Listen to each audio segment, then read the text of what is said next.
Hello नमस्ते प्यारे दोस्तों। मैं नीरज मीणा आपका हार्दिक स्वागत करता हूं आपके अपने डिजिटल प्लेटफॉर्म अध्ययन 24 में। जैसा कि आप सभी को पता है, अपन ने अपने चैनल के ऊपर यूजीसी नेट दिसंबर 2024-25 के लिए एक सीरीज चला रखी थी सब्जेक्ट से रिलेटेड। उस सीरीज में अपने ऑलमोस्ट फर्स्ट यूनिट के 2-3 चैप्टर हो गए थे। तो मैंने सोचा कि देखो, उस सीरीज की हेल्प के लिए और अपने को विस्तृत और डिस्कशंस करने के लिए एक मैंने आज और नई सीरीज लॉन्च करी है, जिसका आज फर्स्ट टॉपिक रहेगा और फर्स्ट वीडियो रहेगा। ये जो सीरीज है वो अपना बेसिक सुधारने के लिए मैंने स्टार्ट की है, और अपना बेसिक नॉलेज सुधारने के लिए सबसे इम्पोर्टेंट चीज़ है कॉन्सेप्ट। और अब आप सभी को पता है कि जो कॉन्सेप्ट है, बेसिक कॉन्सेप्ट है, वो हमें आरबीएससी की बुक्स और एनसीईआरटी से ही मिलता है।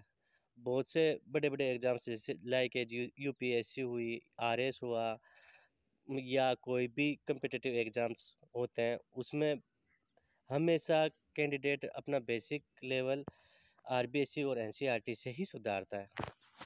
तो आज इसी चीज़ को मद्देनज़र रखते हुए मैंने भी 11th क्लास की आरबीएससी की पॉलिटिकल साइंस की बुक का सॉल्यूशंस अपन लोग करवाएंगे, और इससे अपना बेसिक भी सुधरेगा। तो आरबीएससी की 11th क्लास की जो पॉलिटिकल साइंस की बुक है, उसका सॉल्यूशंस अपन टॉपिक वाइज करेंगे। ये सीरीज भी अपनी लंबी चलेगी। इसमें एक चैप्टर खत्म होने के बाद में फिर दूसरे चैप्टर्स के नए वीडियो अपने यूट्यूब चैनल पे आते रहेंगे। तो आज अपन ने इकाई फर्स्ट का जो फर्स्ट टॉपिक है भारतीय संविधान, उसके बारे में अपन विस्तृत रूप से अध्ययन करेंगे।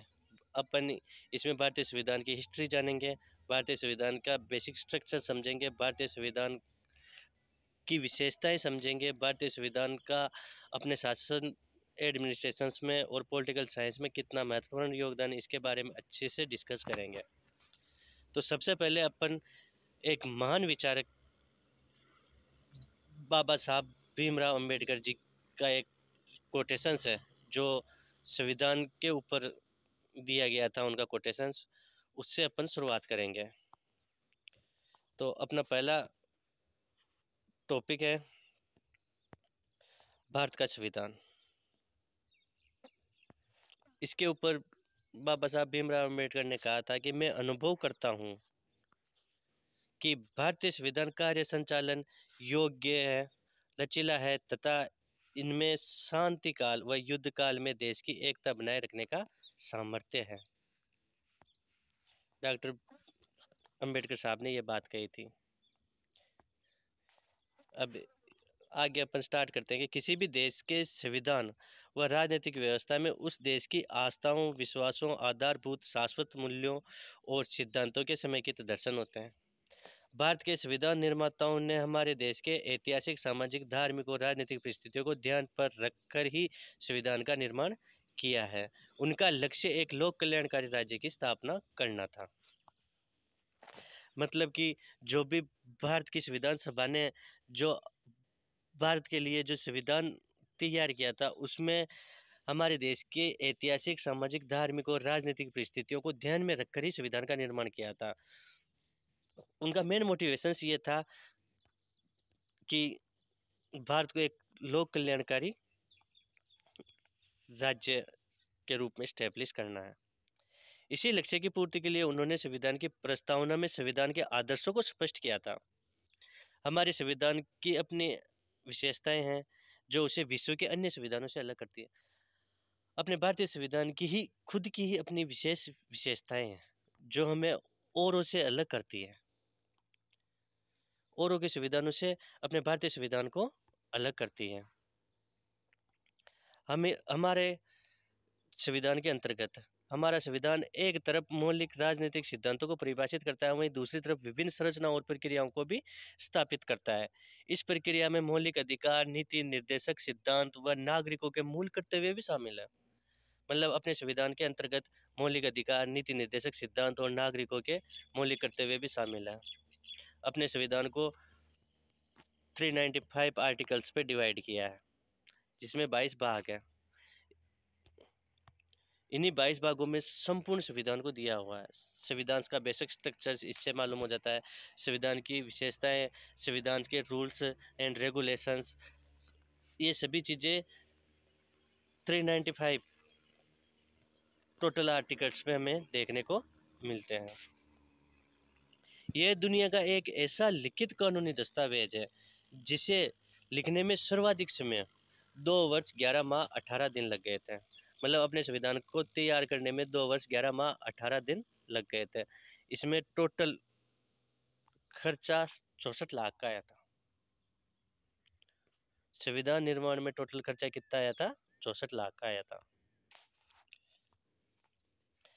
हमारे संविधान में उन आदर्शों को सम्मिलित किया गया है जो संविधान की लोकतंत्र के प्रति प्रतिबद्धता, सभी लोगों की स्वतंत्रता, समानता व न्याय को सुनिश्चित करता है।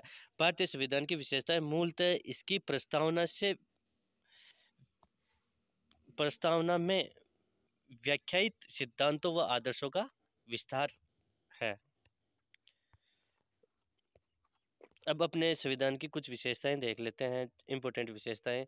इसमें प्रथम है salient features of Indian constitutions में पहली विशेषता है संपूर्ण प्रभुत्व संपन्न संविधान, यानी कि खुद में ही पूर्ण, खुद में ही संपूर्ण संविधान, खुद में ही सर्वोच्च है। यानी कि मतलब भारत का संविधान लोकप्रिय प्रभुसत्ता पर आधारित है। यानी कि अपना देश का शासन कैसा है? लोकतंत्र पर आधारित है, लोकतांत्रिक शासन व्यवस्था है। इसमें संविधान सर्वोच्च है। इस संविधान द्वारा अंतिम शक्ति किनको प्रदान की गई? मतलब भारतीय संविधान द्वारा भारत के शासन व्यवस्था की अंतिम शक्ति किनके हाथों में है? सीधी सी बात है, भारतीय जनता के हाथों में प्रदान की गई है। संविधान के प्रस्तावना में कहा गया है कि हम भारत के लोग इस संविधान को अंगीकृत, अधिनियमित और आत्मार्पित करते हैं। संविधान की प्रस्तावना के अंदर का मतलब 26 नवंबर 1949 को जब संविधान को ग्रहण किया था, लागू नहीं किया था, ग्रहण किया था, तब संविधान की प्रस्तावना प्रीलिम्स के अंदर यह बात लास्ट में कही थी कि हम भारत के लोग इस संविधान को अंगीकृत, अधिनियमित और आत्मार्पित करते हैं। संविधान की प्रस्तावना प्रीएम्बल, संविधान की प्रीएम्बल जब शुरुआत में संविधान का निर्माण किया गया था तब संविधान की कोई बेसिक प्रस्तावना नहीं थी। ये प्रस्तावना प्रीएम्बल अपन ने बाद में बनाई थी। इसमें अपने को संपूर्ण संविधान का आईना स्पष्ट हो जाता है। जब भी अपन प्रीएम्बल को देखते हैं तो संपूर्ण संविधान का सारांश प्रीएम्बल में दिया गया है। अगर प्रीएम्बल पढ़ने मात्र से अपने को मतलब संविधान का एक बेसिक स्ट्रक्चर्स मालूम हो जाता है। भारतीय संविधान के मौलिक उद्देश्यों व लक्ष्यों को संविधान के प्रस्तावना में दर्शाया गया है। Doctor KM. मुंशी ने इसे संविधान की राजनीतिक कुंडली कहा था। राजनीतिक कुंडली किसने कहा था? Doctor KM. मुंशी ने कहा था। इसके महत्व को देखते हुए इसे संविधान की आत्मा भी कहा जाता है। प्रस्तावना की शुरुआत में हम भारत के लोग से अभिप्राय है कि अंतिम शासन की शक्ति, प्रभुसत्ता की शक्ति किनके हाथों में है? भारतीय लोगों के हाथों में। अब इसकी सेकंड विशेषता है इसकी लेगेसी, मतलब इसका स्ट्रक्चर्स। इसका स्ट्रक्चर्स दुनिया का सबसे बड़ा संविधान के तौर पे है। विश्व का सबसे विशाल संविधान, largest constitutions of the world कौन सा है? अपना भारतीय संविधान है। मतलब अमेरिका के संविधान में 7 ही अनुच्छेद हैं, कनाडा के संविधान में 147 अनुच्छेद हैं, ऑस्ट्रेलिया के संविधान में 128 अनुच्छेद है, दक्षिण अफ्रीका के संविधान में 153 अनुच्छेद है, जबकि अपने इंडिया का जो संविधान है वो 395 आर्टिकल्स और 22 भागों में डिवाइडेड है। यहाँ 12 अनुसूचियाँ हैं और 5 परिशिष्ट हैं। और अभी तक संविधान में कितने संशोधन हो गए? मतलब अभी वर्तमान तक 103 संशोधन हो चुके हैं। ये थोड़ा सा करेक्शन कर लेना आप, 103 संशोधन हो गए हैं। और संशोधन की ये प्रक्रिया आगे भी चल ही रही है। जब भी भारतीय संविधान में जब भी मतलब अपने को लगता है कि इसमें कुछ संशोधन करने की आवश्यकता है या कुछ सुधार करने, कोई से भी कानून का सुधार करने की आवश्यकता है, तब भारत में संविधान के अंदर संशोधन किया जाता है। तो ऐसे धीरे धीरे धीरे अपना संविधान बढ़ ही रहा है, घट नहीं रहा है ना। फोर्थ है लिखित व निर्मित संविधान। ये एक ऐसा संविधान है जो हैंड रिटन है, लिखित है। ये किनके द्वारा लिखा गया था, किनकी लैंग्वेज में लिखा गया था? प्रेम बिहारी रायजादा ने अपने संविधान को अपने हाथों से, अपनी कलम से मतलब चित्रांकन किया था, लिखा था और लिपिबद्ध किया था। भारतीय संविधान संविधान सभा द्वारा निर्मित और लिपिबद्ध है। मतलब इसमें ऑलमोस्ट 2 वर्ष 11 माह 18 दिन का समय लग गया था तैयार होने में, है ना। अपनी नेक्स्ट जो मतलब विशेषता आती है वो है संसदीय शासन व्यवस्था। डॉक्टर अंबेडकर के अनुसार संसदात्मक प्रणाली में शासन के उत्तरदायित्व का मूल्यांकन एक निश्चित समय बाद तो होता है, इसके साथ साथ दिन प्रतिदिन भी होता रहता है। इस प्रणाली में कार्यपालिका व्यवस्थापिका के प्रति सामूहिक रूप से उत्तरदायी होती है। राष्ट्रपति का पद गरिमा और प्रतिष्ठा का होता है साहब। उसकी स्थिति संवैधानिक होती है। वास्तविक शक्तियां मंत्रिमंडल के द्वारा प्रयोग में की जाती है। संसद का विश्वास समाप्त होने पर मंत्रिमंडल को त्याग पत्र देना पड़ता है। मतलब जब भी संसद में अगर अविश्वास प्रस्ताव पारित किया जाता है तो संपूर्ण मंत्रिमंडल एक साथ सामूहिक रूप से त्याग पत्र देते हैं, क्योंकि वो सामूहिक रूप से किसके प्रति उत्तरदायी होते हैं? संसद के प्रति उत्तरदायी होते हैं। अगर संसद में ही संपूर्ण संसद में ही अपने मंत्रिमंडल पर विश्वास नहीं है तो वो संपूर्ण मंत्रिमंडल एक साथ सामूहिक रूप से त्यागपत्र देती है। अपनी छठी विशेषता है मौलिक अधिकार व कर्तव्य। भारतीय संविधान के नागरिकों को मौलिक अधिकारों की शक्ति किसने प्रदान की हुई? संविधान ने प्रदान की है। संविधान के भाग 3 के अनुच्छेद 12 से 35 तक मौलिक अधिकारों का वर्णन किया गया है। संविधान निर्माताओं ने 7 मौलिक अधिकार देश के नागरिकों को दिए थे। समता का अधिकार, स्वतंत्रता का अधिकार, शोषण के विरुद्ध अधिकार, धार्मिक स्वतंत्रता का अधिकार, संस्कृति व शिक्षा संबंधी अधिकार और संवैधानिक उपचारों का अधिकार, और 7वां दिया था संपत्ति का अधिकार। लेकिन भारतीय संविधान में 44वें संशोधन के बाद संपत्ति के अधिकार को मौलिक अधिकारों की सूची से हटा दिया गया था। अपन ने मतलब पहले भी डिस्कस किया था कि 19F में संपत्ति के अधिकार को दिया हुआ था, यानी संपत्ति का अधिकार यहाँ पर संवैधानिक तौर पर सूचीबद्ध था। तो 90F से हटाकर 301 के अंतर्गत एक कानूनी राइट्स के रूप में संपत्ति के अधिकार को वर्णित कर रखा है। इसके पीछे मेन कारण था अपना जब प्रथम संवैधानिक संशोधन हुआ था 1952 के अंदर, लैंड रिफॉर्म से संबंधित एक्ट आया था, मतलब भूमि सुधार अधिनियम जब पारित हुआ था, उसको पारित करने के लिए मतलब संपत्ति के अधिकार को संवैधानिक अधिकार से हटा के कानूनी अधिकार के अंतर्गत डाला था। अगर ये चीज़ अपन उस टाइम पे अप्लाई नहीं करते तो मेरे हिसाब से भूमि सुधार अधिनियम का कोई औचित्य नहीं रहता। ठीक है साहब। अब एक और इम्पोर्टेंट चीज़ है, इन अधिकारों का हनन होने पर नागरिक न्यायालय की शरण ले सकते हैं। फिर 86वें संवैधानिक संशोधन दिसंबर 2002 के अंदर हुआ था, जो जुलाई 2009 में संसद से पारित किया गया था और 1 अप्रैल 2010 को लागू किया गया था। वो अधिकार कौन सा था? शिक्षा का अधिकार। प्रारंभिक तौर पर 6 से 14 वर्ष की उम्र के बच्चों को अनिवार्य और निःशुल्क शिक्षा प्राप्त करने के लिए यह संवैधानिक संशोधन किया गया था और इससे शिक्षा का अधिकार, प्रारंभिक अधिकार संविधान के फंडामेंटल राइट्स पे जोड़ा गया था। जो आर्टिकल 21 में एक नया संशोधन किया था और एक सब ऐड किया था 21 का, उसमें शिक्षा के प्रारंभिक अधिकार का वर्णन किया हुआ है। ठीक है साहब। अब अपनी नेक्स्ट जो विशेषता आती है वो है राज्य के नीति निर्देशक तत्व। तो इससे पहले अपन एक और इम्पोर्टेंट चीज पढ़ लेते हैं, राज्य के मौलिक कर्तव्य। मतलब 42वें संविधान संशोधन 1976 के द्वारा नागरिकों को 10 मौलिक कर्तव्य दिए हुए हैं। एक चीज़ हमेशा याद रखना, जब संविधान का निर्माण हुआ था तब मौलिक अधिकार संविधान में दिए हुए नहीं थे। मौलिक अधिकारों को बाद में संवैधानिक संशोधन करके ऐड किया है। मतलब अगर आपके एग्जाम्स के अंदर आ जाए कि संविधान के निर्माण के समय भारतीय संविधान में कितने मौलिक कर्तव्यों का वर्णन किया हुआ है, तो वहाँ पे कोई मौलिक कर्तव्य, पहले कोई मौलिक कर्तव्य नहीं दिया हुआ था। मौलिक कर्तव्य को कब ऐड किया गया था? 1976 में 42वें अमेंडमेंट के द्वारा मौलिक कर्तव्यों को जोड़ा गया था। 1 अप्रैल 2010 से शिक्षा के अधिकार संबंधित 86वें संविधान संशोधन द्वारा 11वां मूल कर्तव्य भी संविधान में जोड़ा गया है, जिसके अनुसार अपने 6 से 14 वर्ष के आयु के बच्चों को शिक्षा के अवसर उपलब्ध कराना और अभिभावकों का कर्तव्य है। अतः वर्तमान में मूल कर्तव्यों की संख्या कितनी है? 11 है।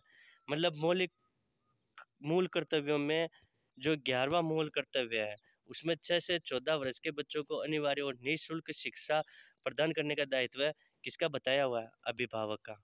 और वहीं पर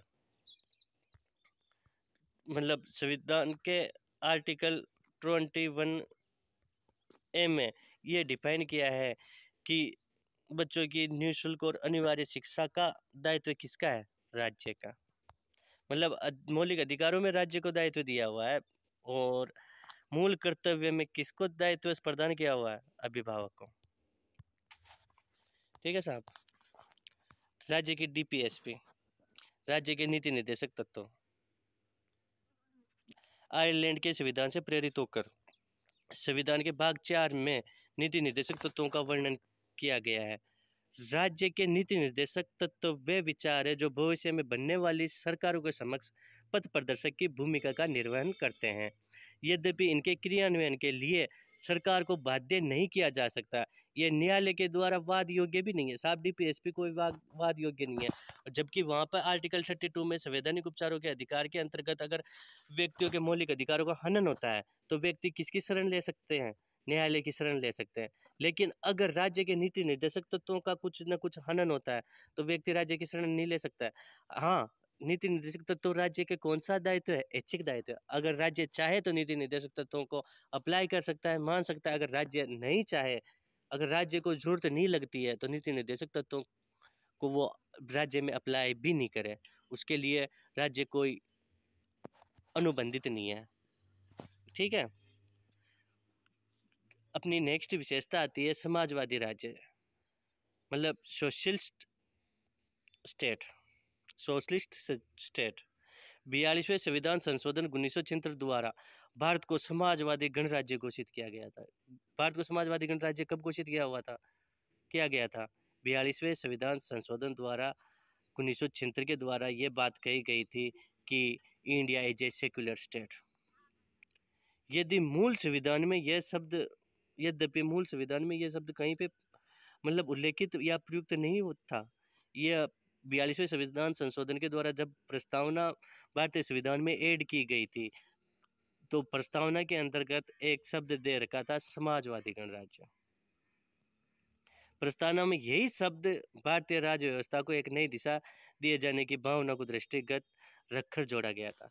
मतलब सीधा सा अर्थ है कि इंडिया इन फ्यूचर एक लोक कल्याणकारी राज्य की स्थापना अगर इंडिया करता है, उसमें समाजवादी राज्य बनने के मतलब अगर जब तक समाजवादी राज्य नहीं बनता तब तक लोक कल्याणकारी राज्य की स्थापना नहीं होगी। सर्वधर्म समादर की जो प्रथा चली आ रही उसी को स्टेब्लिश करने के लिए भारत को मतलब समाजवादी राज्य की संज्ञा दी गई है। अब इसके आगे नेक्स्ट विशेषता आती है वयस्क मताधिकार। हमारे देश के संविधान में 18 वर्ष की आयु प्राप्त प्रत्येक नागरिक को समान रूप से मताधिकार प्रदान किया गया है। यद्यपि मूल संविधान में मतलब आयु कितनी थी? 21 वर्ष थी। पहले मूल संविधान में आयु डिफाइन की हुई थी कि भाई 21 वर्ष का व्यक्ति वोटिंग कर सकता है, किंतु संविधान के 61वें संविधान संशोधन के द्वारा आयु की सीमा 21 से घटाकर कितनी कर दी थी? 18 कर दी गई है। वर्तमान में 18 वर्ष का व्यक्ति वोटिंग कर सकता है। नेक्स्ट विशेषता है पंथ निरपेक्ष राज्य, सेक्युलर स्टेट। वही समाजवादी राज्य और पंथ निरपेक्ष राज्य की स्थापना किसके लिए की करी थी भारत ने, कि भारत एक जन कल्याणकारी स्टेट बने। ठीक है साहब। अब जो 11वीं है वो विशेषता है विलक्षण दस्तावेज। मतलब संविधान निर्माताओं की बुद्धिमत्ता व दूरदृष्टि का प्रमाण है कि उन्होंने संविधान में जनता द्वारा मान्य आधारभूत मूल्यों व सर्वोच्च आकांक्षाओं को स्थान दिया है। हमारा संविधान एक विलक्षण दस्तावेज है, एक अनोखा दस्तावेज है, हैंड रिटन दस्तावेज है। दक्षिणी अफ्रीका ने तो इस प्रतिमान के रूप में अपने देश का संविधान बनाने हेतु काम में लिया था। जो अपनी इंडियन कॉन्स्टिट्यूशन की जो लैंग्वेज थी, जिस टाइप से वो लिखा हुआ था, उसको मद्देनजर रखते हुए, उसका उदाहरण देते हुए दक्षिणी अफ्रीका ने अपने संविधान में कार्य किया था। एकात्मक और संघात्मक तत्वों का अद्भुत संयोग। भारत एक संघात्मक राज्य है। भारत क्या है? भारत एक फेडरल स्टेट है। संविधान में मतलब संघ शब्द के स्थान पर यूनियन ऑफ स्टेट शब्द का प्रयोग किया गया है। मतलब भारत एक संघात्मक राज्य है, लेकिन यूनियन ऑफ स्टेट यानी राज्यों का एक संघ बताया हुआ है। संविधान के पहले अनुच्छेद में कहा गया है, संविधान के पहले अनुच्छेद में क्या कहा है कि भारत राज्यों का एक संघ होगा, जिसे प्रचलन में राज्यों का संघ भी कहा जाता है। ठीक है साहब। इसमें संघात्मक और एकात्मक तत्वों का मिश्रण किया गया है। संविधान के अनेक प्रावधान केंद्र को राज्यों की अपेक्षा शक्तिशाली बनाते हैं, जैसे अति महत्वपूर्ण विषयों को संघ सूची में स्थान देना, समवर्ती सूची में केंद्र के निर्णयों की प्रमुखता, अवशिष्ट शक्तियां केंद्र के पास होना, आपातकाल में केंद्र व राज्यों पर नियंत्रण, इकहरी नागरिकता, अखिल भारतीय सेवाएं, संसद को राज्य के पुनर्गठन का अधिकार, जम्मू कश्मीर को छोड़कर। जम्मू कश्मीर को स्पेशल स्टेट की दर्जा दिया है 368वें आर्टिकल के अकॉर्डिंग। उसको छोड़कर राज्य 370 के आर्टिकल के अकॉर्डिंग जम्मू कश्मीर को एक स्पेशल स्टेट का दर्जा दिया है। वो 368 पे संविधान संशोधन की शक्तियों का वर्णन है, थोड़ा मिसप्रिंट हो गया। राष्ट्रपति द्वारा राज्यपालों की नियुक्ति राज्यों की केंद्र पर आर्थिक निर्भरता केंद्र को मजबूती प्रदान करती है। राज्य अपना पृथक संविधान नहीं रख सकते, मतलब प्रत्येक स्टेट अपना अलग अलग संविधान नहीं रख सकते, केवल एक ही संविधान मान्य है, जो है इंडियन कॉन्स्टिट्यूशन। केंद्र और राज्य दोनों पर लागू होता है। स्वतंत्र न्यायपालिका। अगर अपनी जुडिशरी को क्या है, भारतीय संविधान में स्वतंत्र कहा है और रखा भी है। क्यों रखा है? क्योंकि संविधान की सर्वोच्चता, प्रजातंत्र की रक्षा, जनता के मौलिक अधिकारों की सुरक्षा के लिए भारतीय संविधान में कई संवैधानिक व्यवस्थाएं की गई है।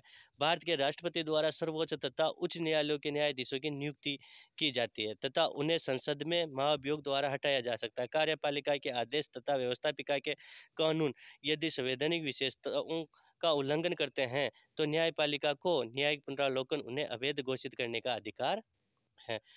मैंने पहले बताया था कि आर्टिकल 32, 13, 32 और 226, इसके तहत अगर व्यक्ति के अधिकारों का हनन होता है तो व्यक्ति किसकी शरण ले सकता है? न्यायालय की शरण ले सकता है। कठोरता और लचीलेपन का मिश्रण। भारतीय संविधान कठोर भी है और लचीला भी है। किसी भी देश की परिस्थितियों में बदलाव के साथ संवैधानिक संशोधन की आवश्यकता होती है। संवैधानिक संशोधन के लिए भारतीय संविधान में क्या है?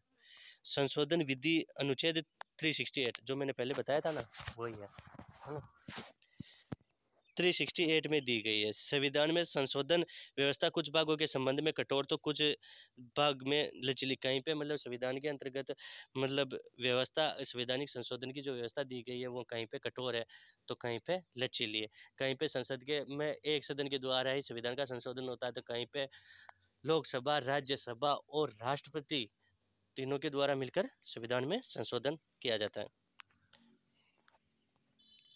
15वीं है न्यायिक पुनरावलोकन की शक्ति।